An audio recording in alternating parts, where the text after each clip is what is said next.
5th of February 2025. We are reading from Canto 1, The Creation, Chapter 15, The Pāṇḍavas Retire Timely, and we are on text 14.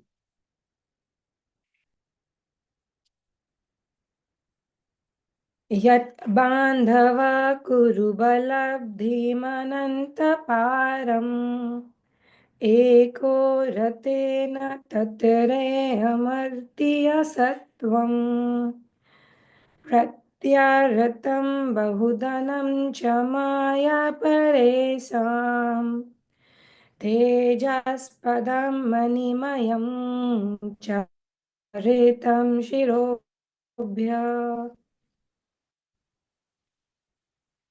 Would anybody like to read the synonyms and translation, please?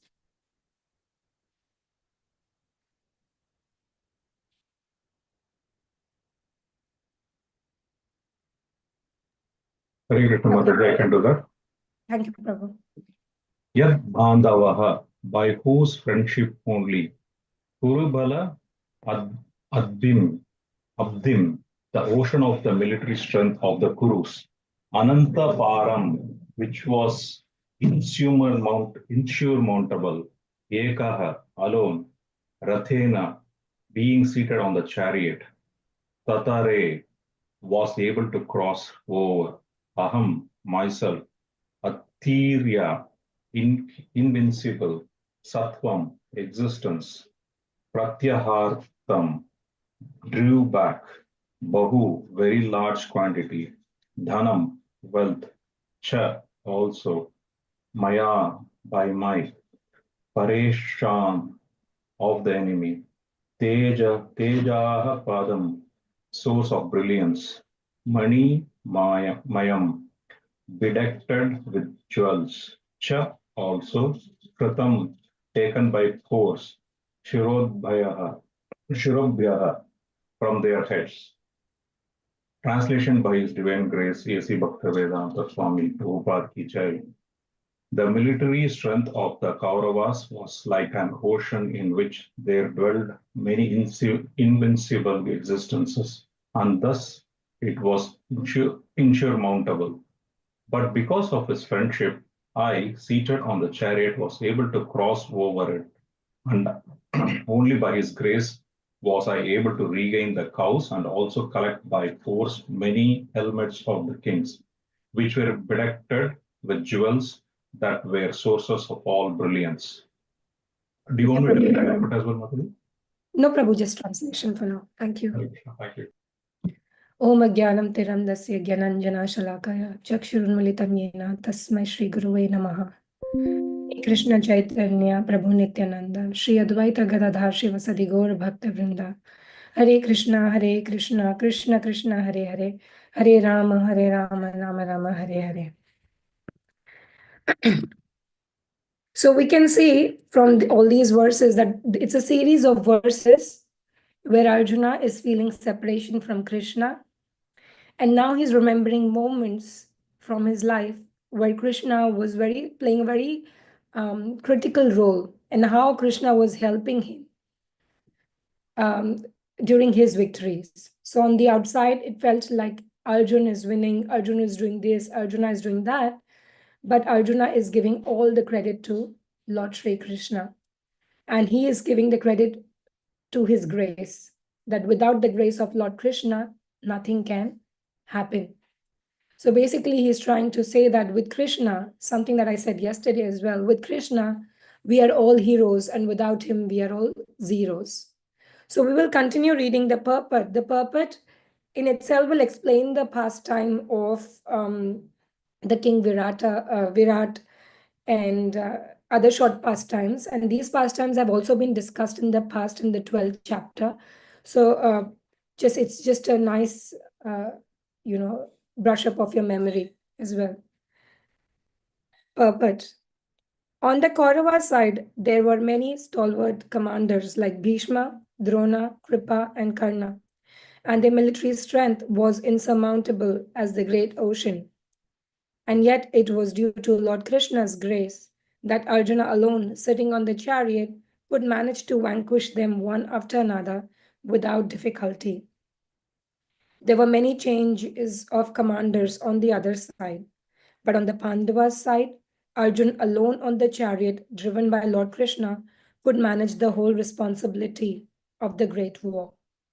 Similarly, when the Pandavas were living at the palace of Virat incognito, the Kauravas picked a quarrel with King Virat and decided to take away his large number of cows. So cows over here represent like a symbolic insult, or it used to be a measure of wealth in the ancient times. So that's why taking away cows is very symbolic. While they were taking away the cows, Arjuna fought with them incognito and was able to regain the cows along with some booty taken by force, the jewels set on the turbans of the royal order. Arjuna remembered that all this was possible by the grace of the Lord. So, like I said, Arjuna on the outside felt like he's doing all these big things, but he's giving all the credit to Krishna.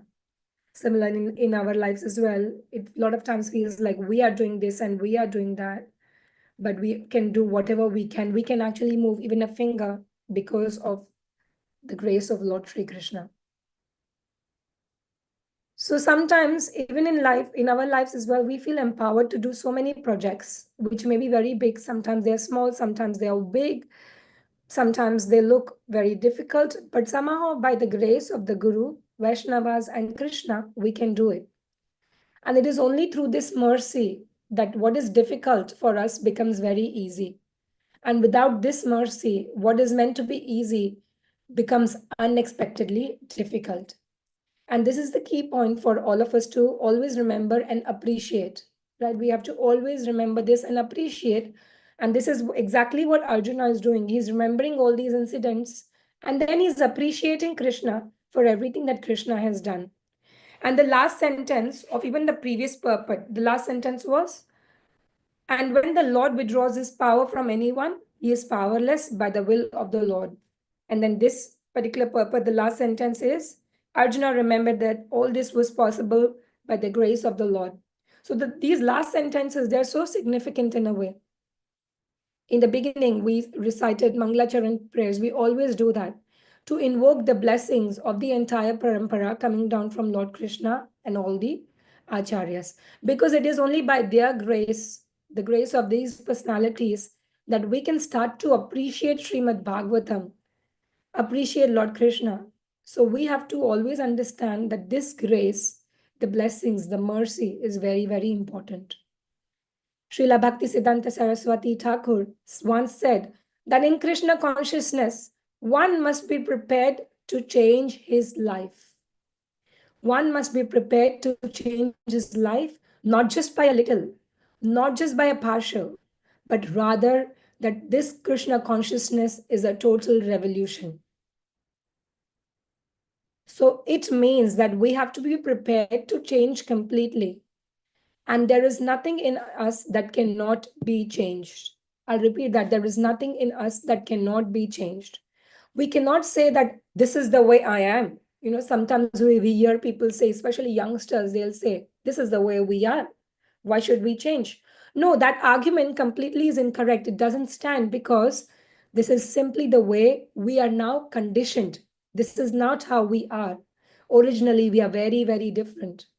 But this is how we are is because of our conditioning. We don't know the way we are as we are now covered by the material energy. Now we are of a particular mentality, we are of a particular nature because of many lifetimes in this material world. And therefore, we have come to this conditioned state. So Srila Bhaktisiddhanta Saraswati Thakur says, the total revolution is important and it is required, but that does not mean we have to do that in one day or in, ideally speaking, just, overnight it's going to happen. No, it doesn't have to be done in one day, but it has to be done in one lifetime. And that is our aim. And that is what we are all, each one of us are embarking upon. I was listening to a class by my Guru Maharaj just yesterday, and he said, as a devotee, we only have two choices. There is no third choice. It's only two choices that we have. Either we can be a happy devotee or we can be an unhappy devotee. Once we are in this process, there's no looking back. If we are asked to leave this process, I don't think any one of us will be able to leave that. So we have only two choices. Either we can be really happy or we can be unhappy, but we will be a devotee irrespective. So once we have understood our purpose, really speaking, there is no looking back. And like I was saying yesterday, our purpose, knowing our purpose is our power. And each one of us on this call, we know our purpose because we have discussed it time and time again. So it's all about acknowledging that purpose and then becoming a happy devotee. And to become a happy devotee, we have to rely on His grace. So again, we are coming back to the point of the importance of grace. Once it's a beautiful pastime. Once during Srila Prabhupada's times, there was a drama from Chaitanya Charitamrita going on, where where Lord Chaitanya is floating in the ocean in ecstasy. You might have all seen that picture where Lord Chaitanya is in the ocean and flowing in that ocean of ecstasy, remembering the pastimes of Radha and Krishna. Now the devotees didn't know where Lord Chaitanya was, but when they saw a fisherman in the drama, so this is all happening in the drama, when they saw a fisherman played by Vishnu running around chanting like a madman, they knew that Lord Chaitanya must have come in contact with the fisherman, and that's why he's become a madman. Now, Prabhupada was laughing and laughing and laughing, and he totally enjoyed the play. And these are early days of ISKCON. So Srila Prabhupada, it's not like a professional play and professionally people are, have those emotions going on. Nothing was professional. But Srila Prabhupada was completely enjoying the drama. And it was so enlivening to watch the disciples who were present in those moments say it was so enlivening to watch Srila Prabhupada. And this really made an important point that Srila Prabhupada was not dry. Srila Prabhupada always enjoyed the ecstasy of Krishna consciousness. In one lecture, Srila Prabhupada said, you cannot advance in Krishna consciousness unless you are joyful, unless you are happy. We cannot advancement. And this joy, this happiness is very important to advance in Krishna consciousness. What does Srila Prabhupada say always? What is the mantra when we go out to preach, what do we say? Chant and be happy. But unless we are happy, how can we preach that to others? When we are chanting, if we are unhappy, how will others believe in us? So really speaking, when we say chant and be happy, we really need to be happy. Happiness is not just on the outside. Happiness is internal. So Krishna consciousness is a very joyful process. And Prabhupada always used to exemplify that. And he used to always encourage devotees to be happy. Srila Prabhupada never wanted us to be happy, right? He doesn't want us to be stressed and running around and be totally discouraged. No, that's not the expectation. The expectation is that we serve wholeheartedly, and that service should bring us joy. That service should bring us happiness. Of course, we are serving with the mood of giving joy to Krishna. But when we are giving that joy to Krishna, that will in turn bring us joy. It's like when you look in the mirror, when you're decorating Krishna, you yourself start to look very beautiful. It's exactly like that. So we have to be happy. We need to have a purpose and we need to earn the grace of Krishna, just like Arjuna did. And then when Srila Prabhupada will ask us to go to London, then we have to go to London, like Mukunda Maharaj. Mukunda Maharaj was saying, Srila Prabhupada told him, you go to London and open a temple there. Now, these are the times when Mukund Maharaj had no money, didn't know anybody in London. So Mukund Maharaj and Shrutakirti Prabhu, they went to London. But they went there because they had complete faith in the message of Krishna, in the message of Srila Prabhupada, in the instruction of Srila Prabhupada. How did they start? They started by chanting on the street. What did they wear? They had a yellow bed sheet and they thought yellow color would stand out. So they cut the bed sheet, they wrapped it around, they shaved their hands to just stand out. And they are doing that on the road.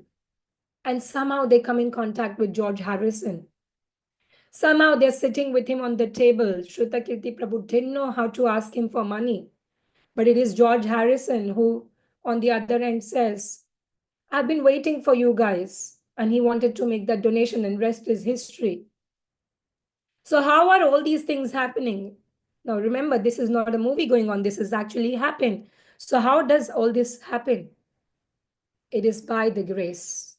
It is by the mercy. It is by the empowerment that Srila Prabhupada could provide to his disciples. And that is the point. Krishna has a plan. And this was a part of Krishna's plan. We are only the instrument in that plan. So we receive empowerment from Guru and Gauranga. But to receive that empowerment, the first thing is we must have faith that we by ourselves are not capable of doing anything. We are insignificant. And it is only by the mercy of Krishna that we might be able to accomplish many, many things, just like Arjuna did.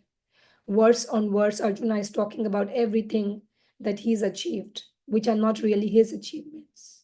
Right? He's remembering Krishna. We call Srila Prabhupada His Divine Grace, A.C. Bhaktivedanta Swami Srila Prabhupada. Have we ever wondered, what does this divine grace mean? Great devotees like Srila Prabhupada have received Krishna's mercy. And we must receive the grace of Srila Prabhupada. Therefore, we honor Srila Prabhupada by his divine grace so that he showers his mercy on us and we become eligible to receive Krishna's mercy. Isn't it? So that's why we call him Jai Srila Prabhupada, or his divine grace, A.C. Bhaktivedanta Swami Srila Prabhupada ki Jai. So we have to earn his grace. We have to earn the grace of Srila Prabhupada in order to earn the grace of Lord Krishna. But what is the problem? The problem is that we try to control this perfect plan of Krishna. There's the Krishna's plan, but we want to control it. Suppose we are locked in a room, in a chamber, and we're trying to push the locked door open.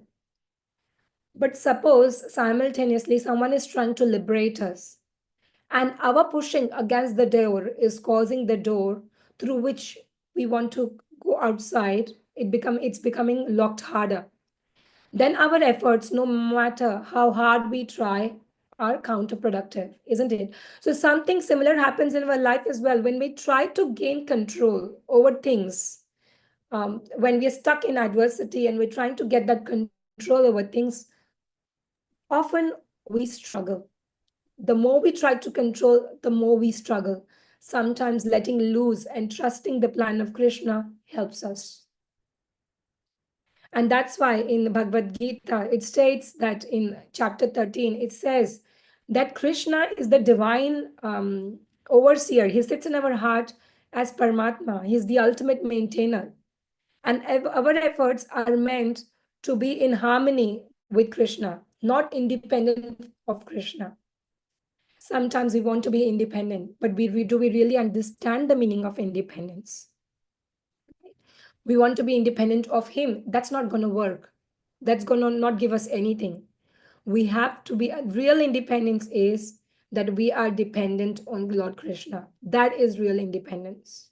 If we are not dependent on Lord Krishna, then guess what? We are getting stuck in this, in different situations again and again and again. So independently, we cannot solve our problems. We have to be receptive to the grace. We need to learn to let go. Instead of trying to gain control and power, we need to seek stillness. We need to hear the voice of Krishna within our hearts. We need to feel his inner presence. We need to be calm. We need to be strong, but we need to feel Krishna's hands in our lives. Hence, yesterday, I posed the question to everybody. Are there situations in your life when you can feel Krishna's hand? Viraj Krishna Prabhu, Sanatan, and we had Prabhu, who did specify mention of situations when they could feel Krishna's hand in their life. And yesterday I sent a message on the group as well. If any of you would like to share of a situation when they have felt of Krishna's hand in their life, please do. Even now we have the time, so you can please message, and you can still, I have a few messages which I'll read from different devotees. But if you would like to share, you would like to come online and share, when have you felt Krishna's hand in your life, please do so. Right? Because that's only going to inspire everybody. Right? Is there anyone on the call who would like to do that already? Feeling inspired? I can, Mataji. Prabhu, please. Yeah, there was one time, when I came back from overseas assignment and I was in India, and then I used to travel like more than 1 hour, one side to my office, and so more than 1 hour in the morning, more than 1 hour in the evening, and I was looking for a job nearby, and one of my friends actually said there is a vacancy, and he arranged the interview. And I went for that interview and it didn't go well and I didn't get the job, and it was very, they were much better pay and a lot of benefits and all that, so I was really looking forward to it, and it didn't happen, and I was pretty down that day, and I was like, why it didn't work out, and down the line, 6 months down, actually that company got closed. They moved to South India, and Yes. that friend of mine actually ended up joining my company. So so it's like, oh, so that day what happened was actually not bad, right? It was good for me. Yes. So no, a lot of such things happen in your life. You don't realize that time, but later on you say, oh, that was actually a good thing. Thank you, Yes. Mataji. Thank you, Prabhu, for sharing. Actually, that is so true that a lot of times when the situation is happening, we feel completely handicapped. Sometimes we try to control things, it's not happening. We feel handicapped, feel totally devastated. But it's only with time we realize, oh, that happened for the best. Right? We have people coming in our lives, people going from our lives. When they go, when they leave us, we feel like, oh, this is disaster. What am I going to do? But sometimes later in life, 10, 12 years later in life, you realize, oh, that happened for good. Krishna took them away because we were building too many attachments. Everyone is good. Everyone is a good person. Everyone has a nice heart. But it is about um, it is about where our growth lies. So I was discussing with one of my god sisters yesterday that it is during those moments we witness highest growth, and I quite loved that it is on those moments, in the moments of despair, in the moments where we are like feeling completely helpless. And in those moments, if we remember Krishna, then we will go through immense growth. And that growth is so important to come closer to Krishna. So we are taking those steps closer to Krishna. Thank you for sharing, Rahul Prabhu. Anybody else would like to share? Shantini Mataji, are you there? Yes, Mataji. Can you hear me? Yes, please. Yeah, so I wanted to share my realization. Uh, Hang on. I wrote to Mataji last night before going to bed. So, yeah. So, I'll read what I wrote, okay? I searched deeply for something meaningful to share, and though I may not feel fully qualified, I am committed to trying my best. So that's my everyday life. Every day I experience Krishna's guiding hands in the smallest moments. Teaching little ones is the most wonderful service opportunity I have received. I love nurturing and educating children, knowing that even small efforts can make a big impact in their lives. I've been doing this service for many, many years now. I think that was one of the reasons why I came into Krishna conscious. When we first started, this Prabhu told me, just take children's class. So that time Keshini and Ganesh was very young, and I started teaching in Middle East. So that passion came through from Middle East till I'm in Australia now.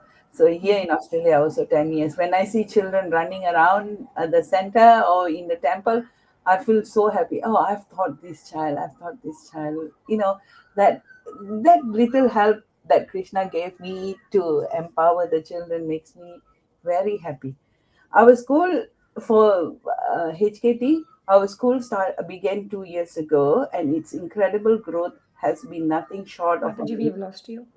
this progress has been possible because of the unwavering love, dedication, and support from all our teachers: Yamuna Sundari Mataji, Vrajadipika Mataji, Swaha Mataji, Vaidarbi Mataji, and then I've got Devika and Kushi helping us too. From just 12 students when we first started, the class has grown last week to 32 kids.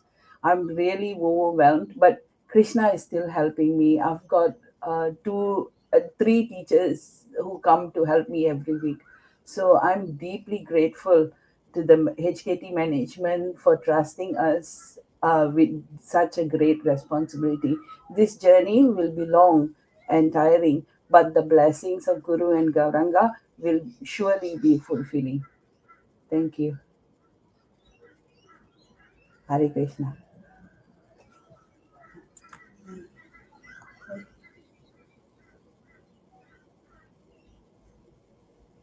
Hare Krishna, Mataji. I think we lost Sneha Bhaktiman. Okay. Hare Krishna. Everyone hear Or me? right now. Yeah, we can hear you now. Sorry, I lost everyone. I think I've got some internet issues. I'm glad I'm back.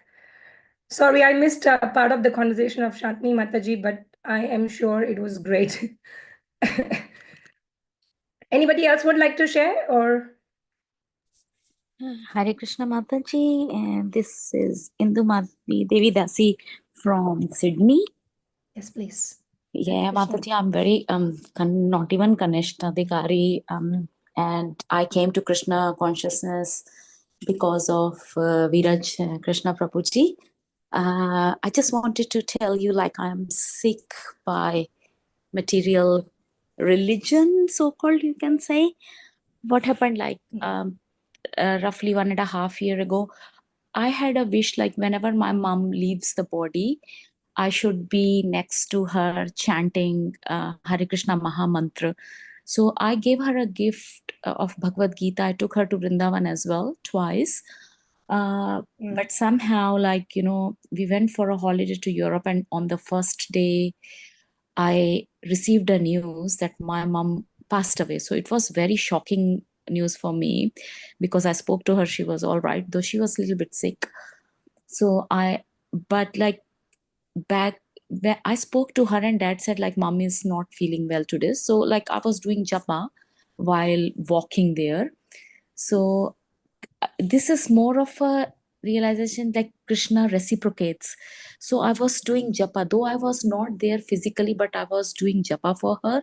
And not only that, when we alight and when we caught a train from New Delhi to go to Gwalior, I thought, like, oh, I gave Bhagavad Gita to mother, but, like, I don't know where it was lying and how I'm going to ask everybody in this situation.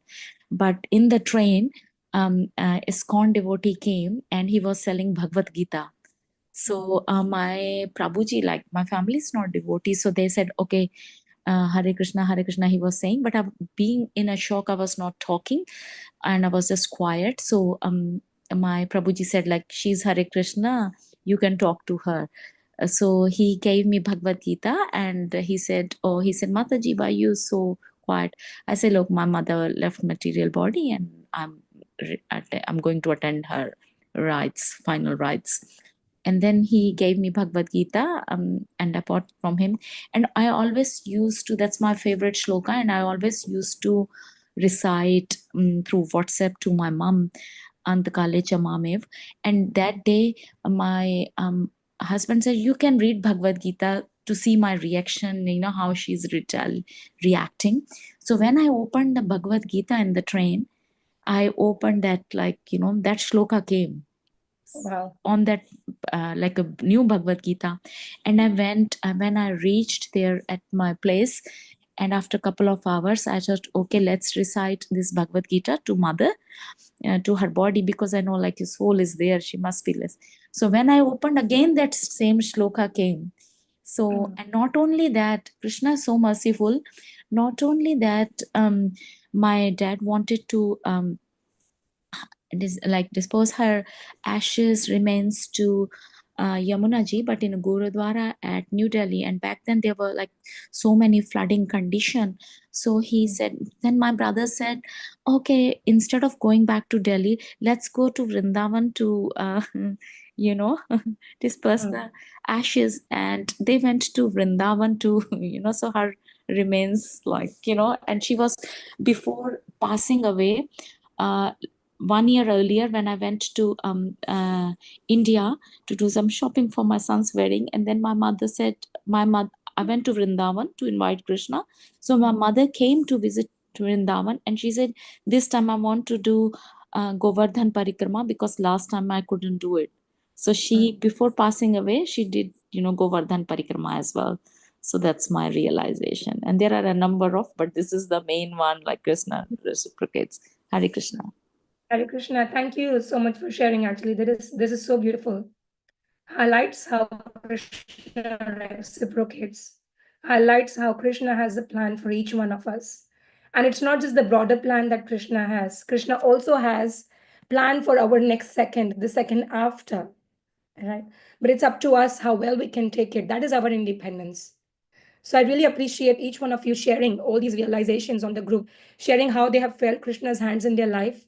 I hope that gives us some inspiration that today, throughout the day, can we feel Krishna in the little moments that we have? Can we feel Krishna when we are eating our lunch, when we are chatting with our colleague, when we're just doing some random work? Can we see Krishna's hand during those moments? Let's pay a little bit of attention to those moments today, and let's see where the day takes us. Thank you so much for joining. Have a wonderful Tuesday. Hare Krishna. Hare Krishna. Hare Krishna. Thank you, Mataji. Hare Krishna. Hare Krishna. Thank you, Mataji. Thank you.